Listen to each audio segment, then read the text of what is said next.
وبركاته.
إن الحمد لله نحمده ونستعينه ونستغفره ونعوذ بالله من شرور أنفسنا ومن سيئات أعمالنا. من يهده الله فلا مضل له ومن يضلل فلا هادي له. وأشهد أن لا إله إلا الله وحده لا شريك له. وأشهد أن محمدا عبده ورسوله صلوات الله وسلامه عليه تسليما كثيرا. أما بعد. In an authentic hadith, the Nabi of Islam al-Mustafa sallallahu alayhi wasallam told us, أكبر الكبائر الإشراك بالله والأمن من مكر الله والقنوط من رحمة الله واليأس من روح الله. He said the biggest sins that a person can make is, number one, to make partners with Allah, to make shirk. It is the akbar al-kabair. It's the worst thing you can do, is to fall into the shirk of Allah. Second thing he mentioned was for a person to be comfortable and easy concerning the makr, or the plan of Allah. A person is living his life, living her life, and the person does all kinds of things, and they never take time out to think maybe Allah is going to hold them to account. Or if and when they die, they're going to be punished. So they just have an aman. They're not worried about anything. They're safe and secure. فَلَا يَأْمِنْ مَكْرَ اللَّهِ إِلَّا الْقَوْمُ الْخَاسِرُونَ. The only people who are safe and secure from the makr of Allah are the people who are the losers. Every Muslim has to feel worried, afraid. If Allah were to deal with me on my condition that I'm on right now, I may be in trouble. It can't just be like it's nothing. The third thing he mentioned, sallallahu alaihi wasallam, is the person who despairs from the mercy of Allah. He despairs from the mercy of Allah. He feels, she feels, Allah won't forgive her. Allah won't show his mercy, his rahmah on them. Like some of us, some people do that with themselves. They make a sin, they are overwhelmed with worry, with hum and gham about Allah won't forgive them. They're going to go to the hellfire. Or they want to expose themselves for some evil that they've done. They want to go to some Muslim country in order to get the Hajj established upon them, as opposed to just keeping the sin between them and Allah and making tawbah. They do that to themselves. Another issue of this is the person despairs concerning the rahmah of Allah about his children. His children are not the most practicing people. There are people who are connected to him or her, they're not practicing. Wife doesn't wear hijab, people around him doesn't pray. He's trying. He's really, really upset with his child because they don't seem and they don't behave like Muslims. So the person gives up hope and he starts to look at the situation as if Allah can't and won't guide them. Allah won't give those individuals rahmah. That's from the major sins in Islam.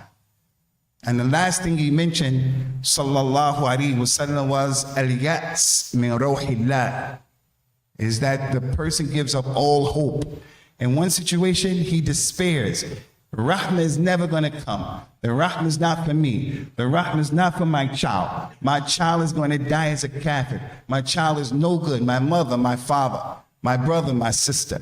My wife is no good, because you're seeing from those individuals those things that are not reflective of a person who has taqwa. Those four major sins, they are the basis of today's khutbah. The message is really for the person who looks at himself and he's making mistakes and he wants to be better, but he's really hard on himself, or he's hard in his judgment around concerning the people around him. And as I mentioned many times, we have to be in the middle. You can't be too hard on yourself, nor can you be too soft on yourself. You can't be too hard on your child, nor can you be too soft on the child. To talk to your kid. You have to give tawjih to your kid. You have to give dawah and nasiha to people around you. You can't be rough and tough, nor can you be easy and let the situation just go like that. Concerning this issue, I've got to say to your brothers and sisters here that people's guidance is not in the hands of the people. The guidance of all of the people is with Allah and Allah alone. So if Allah wants to guide someone, there's no one who can misguide him. And if Allah doesn't want to guide an individual, no one can guide him aright. The Prophet used to say that every Friday, sallallahu alaihi wasallam, in khutbatul hajah. So when you look at someone who's not practicing, you have to understand it's not your job or anyone else's job to be responsible and be in the suburb that they're going to be guided. Is with Allah. So how can you despair and give up hope that the hidayah and the guidance is going to or not come to that individual? The Nabi of Islam mentions sallallahu alayhi wasallam, inna qulub bani adama kullaha bayna isbi'i ar-rahman yuqallibuha haythu yasha thumma da'a faqala Allahumma ya musarrif al-qulub sarrif qulubana ala ta'atika. He told the people all of the people's hearts are between the two fingers of Ar-Rahman, all of their hearts. And Allah Azza wa Jal changes the hearts of the people as he wants to change them. After telling them that, he made a dua and he said, oh, change of the hearts. Put our hearts collectively on your guidance, on your obedience. I look at this in this audience, there are many people who I came to know. And the ones who I know, the vast majority of us were not practicing Islam before. I want to repeat that again. The people who I see in this masjid, and I've had intimate discussions with you, and I got to know you, the vast majority of the people that I know in this masjid were not practicing, myself included. Myself included. So just as Allah has guided you, he can guide that individual who you're not happy with. Your children, your wife, your husband, whoever the individual happens to, it can be yourself. You're not the best Muslim, you're not exemplifying, you're not showing what you know a Muslim should be like. That doesn't mean you give up hope. You have the qunut of the rahmah of Allah and al-ya's from Allah Azza wa Jal's mercy. We know right now that the world is filled with a lot of drama and a lot of fitna. There's a lot of evil in the world. It's very easy for a person to become pessimistic. Very easy to become negative. To be a person who, I don't believe the majority of what people say. It's easy to do that. As a matter of fact, that can be a protective measure that the aqil use. Most people are lying. Most people are not being straight up. What you see is not what you get in the world today. So just existing saying, I don't believe anyone. Everyone who tries to do something has some ulterior motive. That's the way the dunya is, but we can't be like that. The point is, the world is messed up. Messed up. But there's an individual who's going to come, and he is the Mahdi. The Mahdi. The Mahdi has a lot of characteristics that we all know about. If the Mahdi was sent right now, the world has been filled up with fitna and drama and dhulm, fisq and fasad. When he comes, he's going to fill the world up with justice and with khair, just as it was filled up with the opposite of that. So look at some of the virtues of the Mahdi. قال صلى الله عليه وسلم المهدي منا أهل البيت يصلحه الله في ليلة واحدة. He said the Mahdi is from Ahl al-Bayt. He's from the Ashraf of Quraysh. He's from the descendants of Fatima. Allah's Prophet says, sallallahu alaihi wasallam, Allah is going to rectify his situation in one night. Scholars of Islam have different interpretations of what this Islah is. One of the interpretations, as Al-Imam Al-Hafidh Ibn Kathir mentioned, rahimahullah ta'ala, is the Mahdi al-Muntadhir, not the Mahdi of Iraq and Iran and the people of Rafida, not the Mahdi of Khurafat, Shirkiyat and Bid'ah. No, the real Mahdi al-Muntadhir. They said that this ayah goes to show this hadith that the Mahdi, who's from Ahl al-Bayt, the Mahdi who's going to pray, and Isa ibn Maryam will be behind him. The Mahdi who's going to be in the army with Isa ibn Maryam, who's going to kill the Dajjal. The Mahdi is a wali from the awliya of Allah Azza wa Jal. The Mahdi, who the Prophet says so many things about him, sallallahu alaihi wasallam. He's virtuous. يُصْلِحُهُ اللَّهُ فِي لَيْلَةٍ وَاحِدَةٍ. Allah will rectify him in one night. And Imam Ibn Kathir said it means he wasn't practicing Islam one time, or he wasn't a righteous person at some time. He wasn't an individual who was on his deen at one time. And then just like that, Allah, if he wants something, he says, be and it is. And he rectifies his situation. So why is it and how is it that an individual from amongst us will not have husn al-dhann billah as it relates to our children? When I stand up here and I give examples, usually I'm giving you examples that I can relate to. They're examples that affect me. I'm not giving you examples pointing at you, our children, our collective children, except those from amongst us who Allah Azza wa Jal has really blessed them, and he's given them obedient children who are on the deen with akhlaq and obedience. No, I'm talking about the normal Muslim child who today is dealing with this issue of not knowing who he is, and he has an identity crisis. He doesn't mean to be disrespectful. You want to teach in any madrasa? Any madrasa. Any madrasa of the Muslims. You have to tawwil balik ya akhi. You have to open up your chest. You have to be patient. If you were to get upset and angry at everything you see from the kids, you won't be able to teach them. Many times they don't even mean to do what they're doing, but they're living in an era where they have that smartphone, so the attention span is less. They've been exposed to more evil, so it's a problem. So when they get dropped off at the masjid as the muallim or the muallima, you're going to see a lot. You have to take it easy.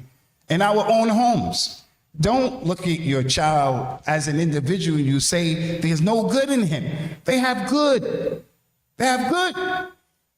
Whatever the case happens to be, it's not permissible for any of us to shut the door of the rahmah of Allah and have a husn al-dhann billah concerning our kids. If the Mahdi was rectified in one night, then why can't Allah Azza wa Jal rectify your child? Another situation similar to the Mahdi are the companions, Ridwanullah alayhim. Some of the companions, may Allah be pleased with them, they were criminals in Jahiliyyah. And I don't mean that in the way of a tanaqqus or a ta'an, but they were doing some really off the chart things. murder, alcohol. They were doing a lot of things. And the worst thing they were doing was making shirk with Allah Azza wa Jalla. But they were doing a lot of things. Things that some of the people don't do. Some of the non-Muslims don't do. But that was their society. And the strong used to eat the rich. Or the strong used to deal with and they would eat the weak. But when they accepted Islam, they became the best of the best. And they, for us, are examples. They're the blueprint. As we said from this masjid many times, the example of the Islam that we have to replicate is what those companions were doing after they accepted Islam. As for before Islam, wallahi, some of those companions had really bad manners and they did some bad things. But Allah Azza wa Jalla aslah lahum halahum, collectively. Allah rectified them. Another issue, Ummatul Islam, for the mother, for the father, for the Muslim, for the individual who's hard on himself, or he looks at other people with this eye of intolerance, being judgmental, looking down and having izdira, having al-bughd wa kirahiyah, to the degree where he can't be balanced. He can't be balanced. And are all of those ahadith and all of those stories that we got from the Nabi of Islam, sallallahu alaihi wasallam. All of those stories in the Quran and in the authentic Sunnah. There's one that it is not acceptable for any Muslim worth his weight in salt. And I look at my revert brothers, Abdul Shakur, and other brothers who Allah changed your situation. Are we the best people? Some of us who didn't practice in the past, now we're practicing. Are we the best people now that we're? No, nobody said that. But we're better than what we used to be. And I'm talking about everybody who didn't used to practice. People they weren't praying. So now, as a revert to Al-Islam, a revert to Al-Islam, every revert here, I'm sure, inshallah, knows the hadith of the man that killed 100 people. 100 people, yeah, 100 people. Now, there may be some people in this masjid that killed one person, two people, maybe three even. I don't know. But that's my call. A person could kill someone in a car accident. A person could have been in Jahiliyyah and he had to kill somebody. But 100 people, a person walking around in the city who he killed 100 people, and that story is just not a story that the Prophet was telling the people, sallallahu alaihi wasallam. He was telling them because that hadith, that story is impregnated and filled with a lot of fawaid and a lot of benefits. At the top of the list, the benefit is, as long as you don't make shirk, Allah will forgive you. Another major benefit of that is qiyas, analogy. If he killed 100 people and Allah forgave him, and you never killed one person ever, don't you think that Allah can forgive you? I can't stand here and say, wallahi, Allah is going to forgive you because you didn't kill. I'm not going to say that. Maybe because of your sin that you're doing, like uquq al-walidain, being disrespectful to your parents, is one of those sins that will destroy you. And another hadith similar to the one that's the premise of today's khutbah, he said, do you want to know what's the worst sin? They said, yes. He said, to make shirk with Allah and then to be bad to your parents. He mentioned that number 2. And then he sat up and he said, giving and bearing false witness. Maybe that sin will cause Allah not to forgive you, because the Prophet said, sallallahu alaihi wasallam, if there was any sin that Allah would be quick to punish a person for, it's the sin of uquq al-walidain. The point is, the man killed 100 people. Clearly, if he was a murderer to that degree, while he was doing that, he had a dead heart. And from the people he killed were religious people. He wasn't going around killing criminals. He was killing people from his community. People believed, and from them, a man who used to worship Allah. A man is praying 2 rakats to the Tahiyyatul Masjid right now. I'm giving the khutbah, this ibadah. You took a ghusl, wore nice clothes, and you came here and you're listening to this khutbah. We're going to pray collectively, lillah. All of that is ibadah. That man was killing people like that. He had a dead heart. But what did Allah say about him and say about people like him?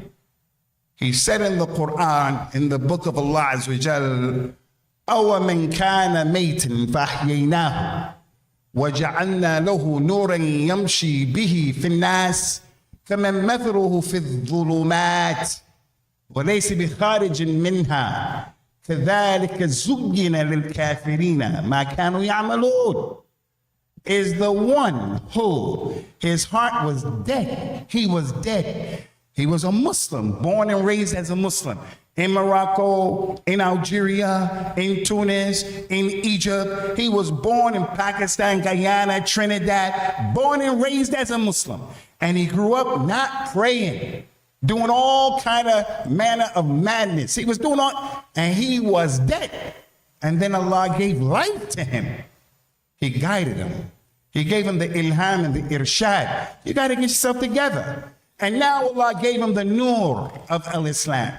The Quran, the Sunnah. He knows about Tawheed. He gets people who help him to be a better person, a better Muslim. He marries a religious woman as part of that nur. She marries a man who's religious and practicing. It's part of the nur. That husband is going to tell her wear hijab. He's going to advise her, be easy if they have children. Nur on top of nur. So Allah gives him the light of Islam after being dead. And now he's walking and he has that light. Is this example like the one who is living in darkness? And he'll never, ever, ever come out of the darkness ever because Allah didn't guide him. So that man who killed 100 people, he's just one of the many examples from those many examples in the Quran and the Sunnah. And the Sunnah. Some examples you even have a level of hayat to mention it. But you mention it because it's there. And because it's there, you have to understand Rasulullah is better than me, sallallahu alaihi wasallam, and he said it to those who were better than you. So why would you have a problem with it? And why would I have a problem with it? But the lady was a prostitute, akramakum Allah. She was a prostitute, not just like the Muslim woman who didn't wear hijab, and maybe she did this, she did that. That was her job. But when she did an action that Allah Azza wa Jalla was pleased with, Allah forgave the lady. Allah forgave the lady. فَشَاهِدُ مِنَ الْكَلَامِ إِخْوَةِ فِي اللَّهِ. We got to take it easy. I don't want anybody sitting in this audience, in this masjid, and you think that I'm saying sins are easy. Don't worry about it. Allah will forgive us. We hope and we pray that Allah will forgive us, but Allah knows best. Just don't be a person who despairs from the rahmah of Allah on yourself and on others. And part of that is when you look at people and you meet people who you perceive, they're not practicing. They could be better, especially from our children. They can be better, but take it easy. Take it easy. Have husn al-dhan billah. Don't give up hope and don't despair. أقول قولي هذا واستغفر الله لي ولكم ونسأل الله تعالى الهداية والثبات والتوفيق.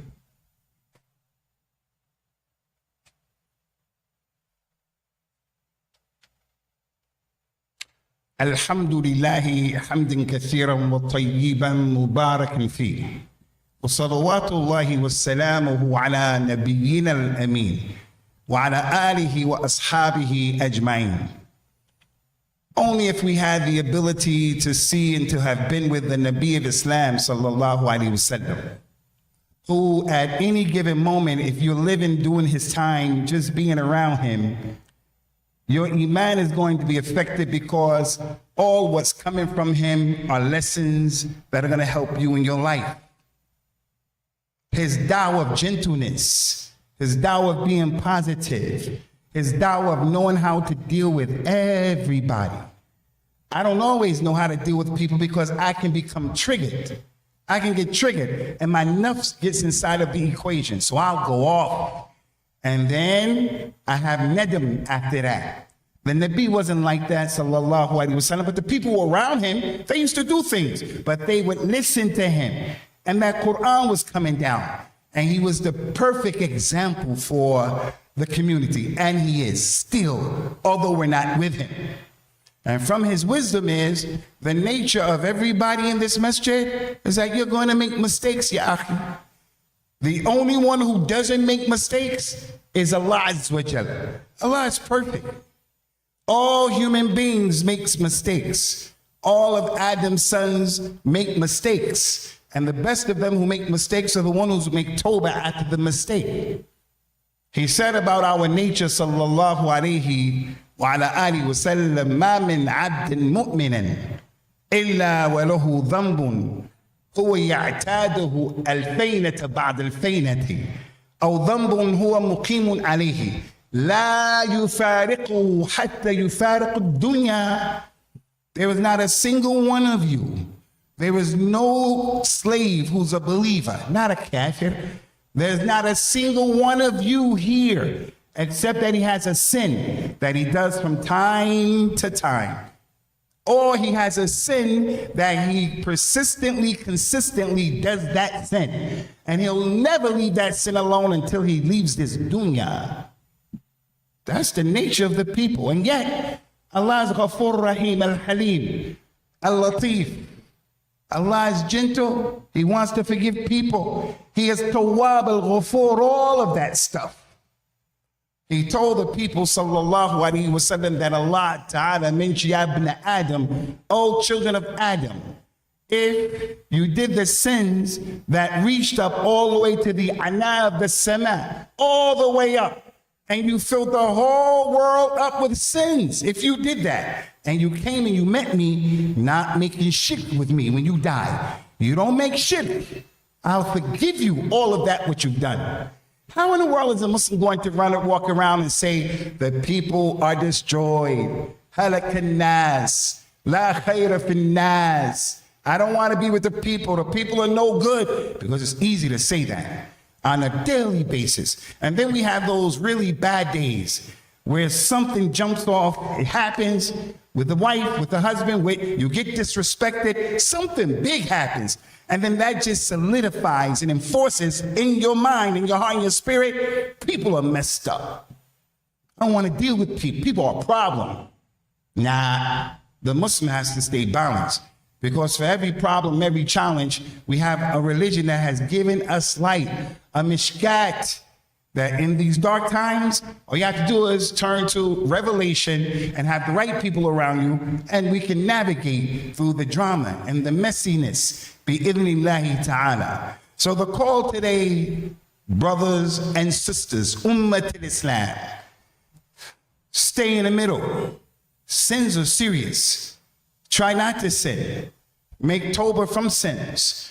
When you sin, don't look at the smallness of the sin, but look at the greatness of the one that you're sinning against. Make tawbah, make istighfar.